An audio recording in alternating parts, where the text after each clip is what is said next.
Good afternoon, everybody. Thank you for coming to our conference. It's an honor to be part of the working group of the study of religions in Bar-Ilan that's being developed, which is very exciting. So when people say, you know, is there no study of religions at Bar-Ilan? You can say, not yet. In other words, it's in a process, but it's really nice. It's really nice to come together like this and to kind of bring together the research that we've been developing. And I'd like to thank Professor Moalem, Professor Ben-Pazi, and Dr. Spivak for all of their work in organising this. My paper is dedicated to the late Professor Paul Mendes-Flohr, of blessed memory, teacher and mentor, somebody who I discussed this with. So what I'm presenting really is an exploration. It's part of a broader project that I'm working on the theology and deconstruction of the burning bush. The burning bush is not a case study, it's not a case in point, it's a pivot.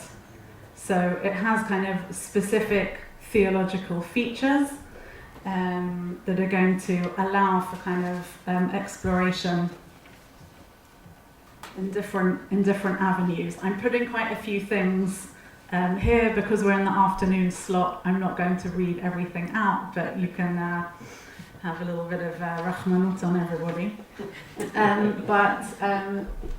Yeah, people are kind of want to fall asleep, and that, you know, when the PowerPoints are up and the lights are dimmed. So really, as I said, it's an exploration. I've decided not to put up here kind of previous literature on the subject. Professor Ron Margolin, somebody who's done some excellent work on comparison between some of these figures, so it's been really useful to build on that. It's a little bit ambitious to say I'm going to speak about three thinkers, so I'm going to just whiz through and make some comparative points, show some conflicts between them, and then point to some further challenges that the burning bush raises theologically in Christian and Jewish traditions, and probably further afield.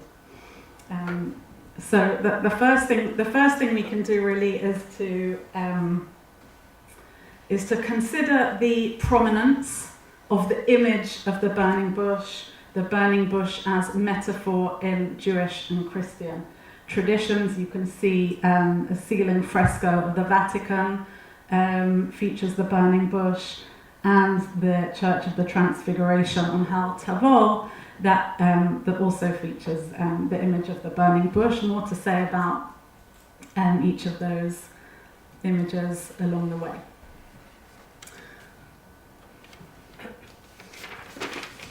I've learned from being a lecturer never to take anything for granted, so I have decided to put the text of the burning bush up here. Again, we're not going to read it.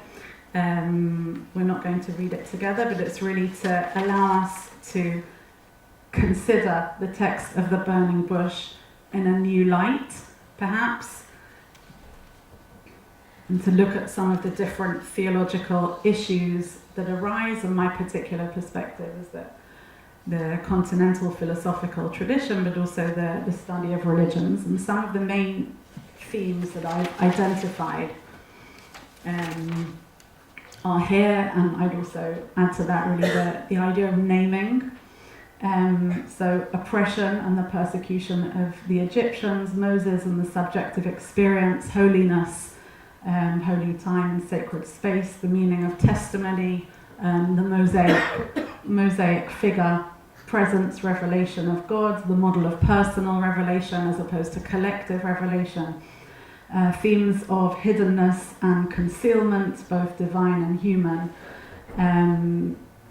another project that I'm working on in parallel is on the theology of translation, particular here in the words of Eheyeh, Asher Eheyeh, which we're going to touch upon as well, and also theological aspects of teleology and redemption, so future aspects of teleological aspects of the future which arise, the promise which arise, at the same time really as the linkage to the past, Elohei Abraham, Elohei Yitzhak, Elohei Yaakov, what's their relevance there.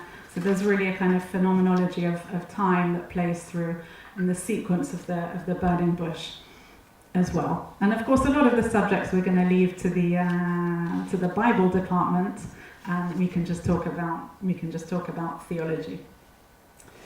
Mircea Eliade discusses the burning bush briefly, and what we can do is we can actually apply Eliade's idea of a theophany to the burning bush. In other words, we can kind of take what he says more broadly in his work, the sacred and the profane, and apply it and kind of deepen what he begins to say.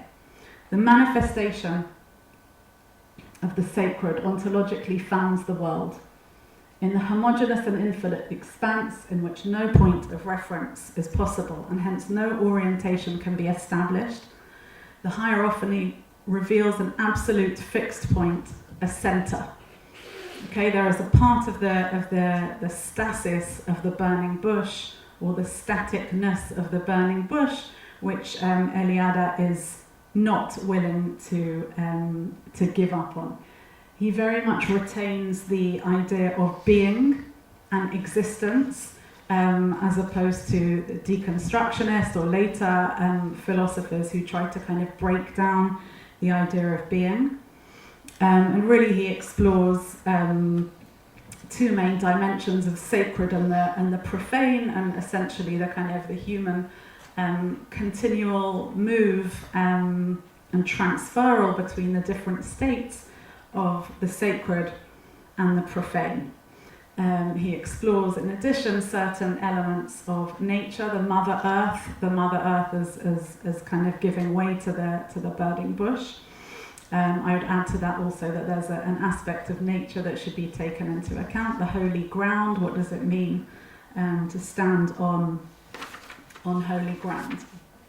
But really, I think one main idea that Eliade expresses through his discussion of the burning bush is the idea of transfiguration. And if we just think back a couple of minutes earlier to the image we saw in the Vatican, we can really kind of understand that this mosaic figure for Eliade, and of course for many other Christian theologians, is indeed Christ, and the experience that Christ undergoes at the burning bush, according to Eliade, where the hierophany, according to Eliade, is the absolute reality, not so much subject to change. Moses or Christ is the eschaton. It's a model of Christ who changes and undergoes transfiguration. In other words, a very kind of Christian theological interpretation of the burning bush. I think it's important to kind of put it there as well. It relates also to his discussion of Indian and Chinese religions in terms of yoga and the body house cosmos. There's a very much, according to Eliade, a kind of awareness of the physical elements of the burning bush as well. As they say, watch out, this might become relevant. Okay. We move now to Martin Buber. Professor Ben-Pazi will be telling you more about him later. So this is just really a little part of his interpretation of the burning bush in light of, or in contrast to, Eliade. Both figures, of course, are prominent in the study of religions. Buber's early period was very much he was occupied with the study of religions. But in contrast to Eliade, Buber emphasizes that revealing and concealing at the burning bush is for a particular purpose. And that particular purpose is, as Professor Ephraim Meir once taught me, the penia, the turn to the otherness. So as Moses says, Ma omar elehem, why is that his first question? What am I going to say to other people, as opposed to, as opposed to a kind of demand for an explanation. So for Buber, Buber discusses this, the words eheya asher eheya as a daring linguistic device, not just kind of something that we can pass over to philologists, but as something that has kind of theological significance. And really, he discusses the idea of there being, or I would frame it actually as there being two kinds of messages that are being received at the burning bush. The first is the aspect of burning as a process, but a process which is timeless. And also the revelation, but also the concealment simultaneously of the divine name. So when he's seeking out this answer, Moses, the divine voice comes and says, Ko amar livnei Yisrael, ehyeh shalachani alechem. Okay, so as if you couldn't be more hidden about what you're concealing. For me, Buber's discussion makes me think very directly of Derrida's idea of the postcard, the gluya, wherein there's a message that's kind of hidden, but that's also public, and there's a kind of implicit irony there. And well, if it's a message that's meant to be passed over, then why is it hidden? So there's something really there that doesn't make sense in quite an important way. And for Buber, this is part of the whole thing. This is what the narrative, as he says, wishes to tell us. So, what does it tell us, according to Buber? So, before this can be worked out, he says that the aiming of the soul is a requirement of understanding the discussion of the burning bush. Then the magic compulsion becomes the intimacy of prayer. Okay, so the kind of human engagement in the understanding of the narrative as a type of prayer, perhaps a Derridian type of prayer, or a wish to understand the concealment, the act of concealment, and the nothingness, perhaps.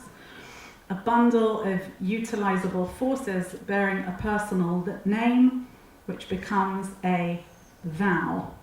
So Buber is turning this kind of implicit, concealed irony into a vow. In other words, a subject for dialogue.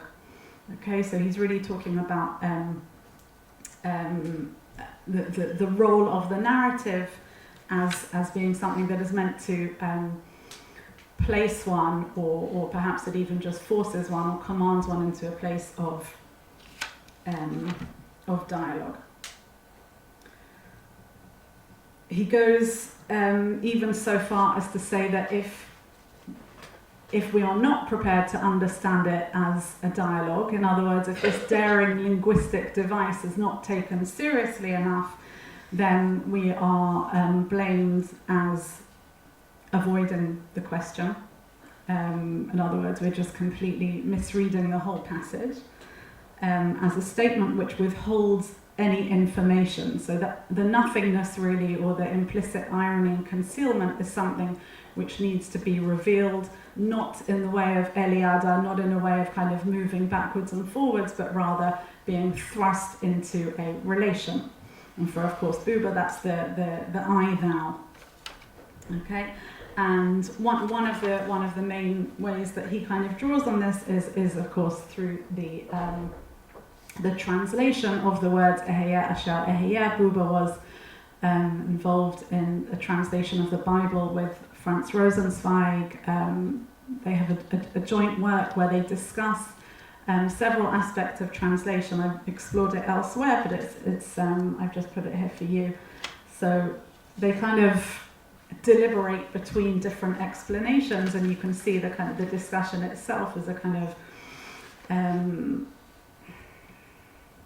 asking the question as to how it should be best understood. For Buber, this is already taking part of the dialogue. Okay, so a lot of translations these days, they've perhaps moved from I am that I am to I will be what I will be, to the English at least. And Buber's German is translated as the one who will always be there, so I shall be present in every time. Okay, so it's very complex, let's say. Moving to Paul Ricoeur. Okay. So Paul Ricoeur, in his work on symbolism, metaphor, and imagination, also has a study on the burning bush. I personally haven't found any other comparative research on this subject, but I think it kind of helps us to unpack this kind of conflict. Doesn't solve the conflict, it adds another layer of conflict to the Eliade Buber discussion. So one of the main issues for Ricoeur is the idea of the name. Okay, so Moses asks for a name, and does he receive a name? It's an open question, of course. Okay, so even though for Ricoeur words are meant to, or not even though, for Ricoeur, as in a general sense, words are meant to convey or express a truth rather than describe a truth that already exists, perhaps similarly to Wittgenstein. And he's very much kind of in favor of this idea of conversation, but in a very different way to Buber, as we're going to see. So he speaks about this contrary abstraction in terms of the burning bush, that of a dialogue or an encounter between an I and a thou. Of course, he's responding here to Buber, but he completely disagrees with him, quite politely, and says that this calls for similar reservations. Okay, so for Ricoeur, there are limits to dialogue. And for dialogue really misses the main message. So even though Ricoeur is often kind of grouped with Derrida a lot of the time, he's actually quite clear in certain places, Ricoeur, of there being a singular, even static message to be understood, even with the role of language and metaphorization. And he continues in his critique of Buber. Just going back on. Okay. And he continues in his the critique of Buber that the purely dialogic interpretation of the relation between God and humanity is too narrow and exclusive. I limit myself here to calling the dialogic scheme into question. Okay, so he's got a kind of overarching problem with Buber's idea of dialogue and the way it comes across, particularly as the burning bush in its kind of emblematic way of being thou. So, what does Ricoeur tell us about the Eheye model? Okay. After Eliade and Buber, what can it add? Okay, so, and how, especially for us, what can we learn specifically from Ricoeur about the burning bush? So, despite his kind of rejection of the idea of dialogue as proposed by Buber, he does speak about the cultural, spiritual, and theological context of this verse, which makes explicit what I call, as he says, the gap in meaning produced by Exodus 3:14, Eheye asher eheye.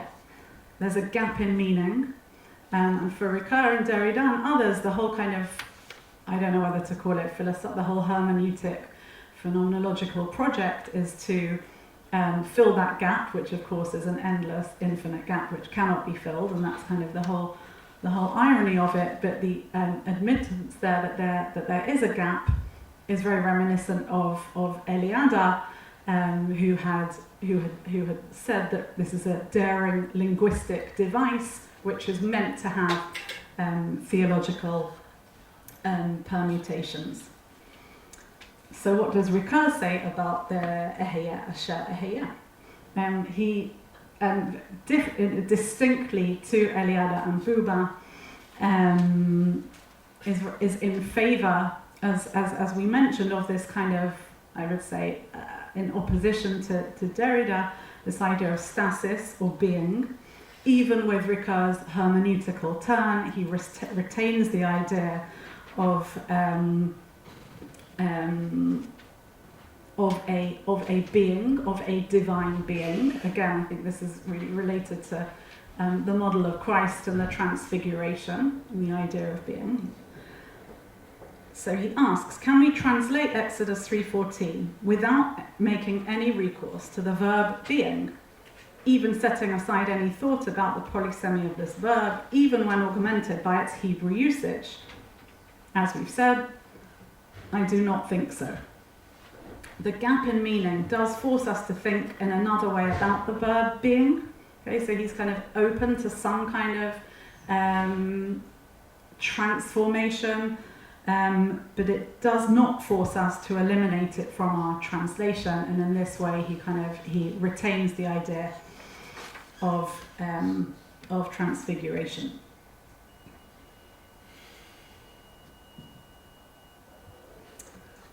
Okay.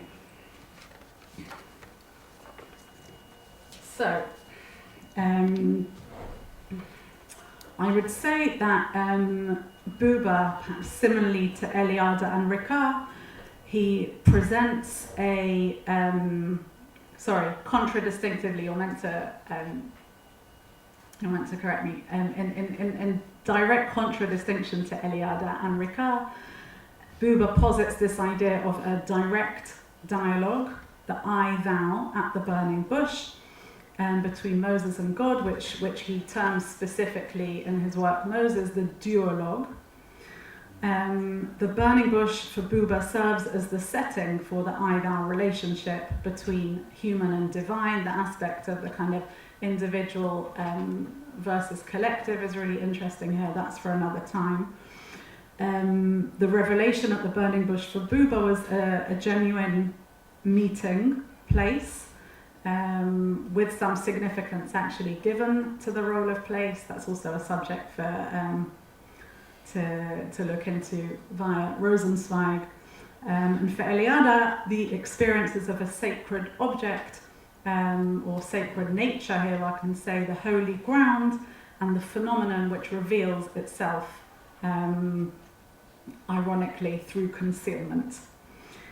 So the gap in meaning, the daring linguistic device, really offers us the kind of possibility to take this all forward, and really, it offers the paradigm upon which we can kind of pivot and look at these different theological narratives. So we have the hierophany of moving between the human divine space of Eliade, the dialogical encounter, a response to existentialism of Buber, and for the next paper, of course, we can talk about this idea of the individual experience and the turn to the people of Israel at that particular point as perhaps emblematic of the turn to dialogue of several of the dialogical Jewish thinkers as a response to or against a kind of maybe purist Christian existentialism.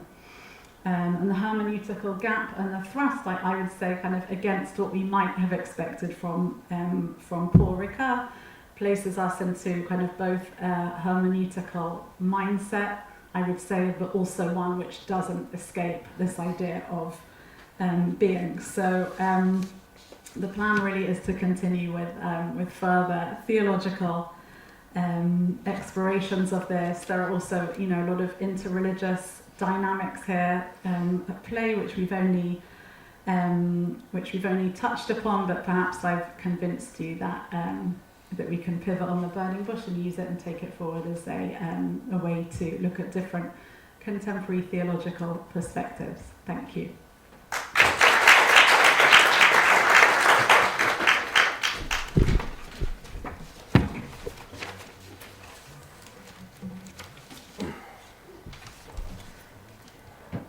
Thank you very much, Miriam. We have time for some questions.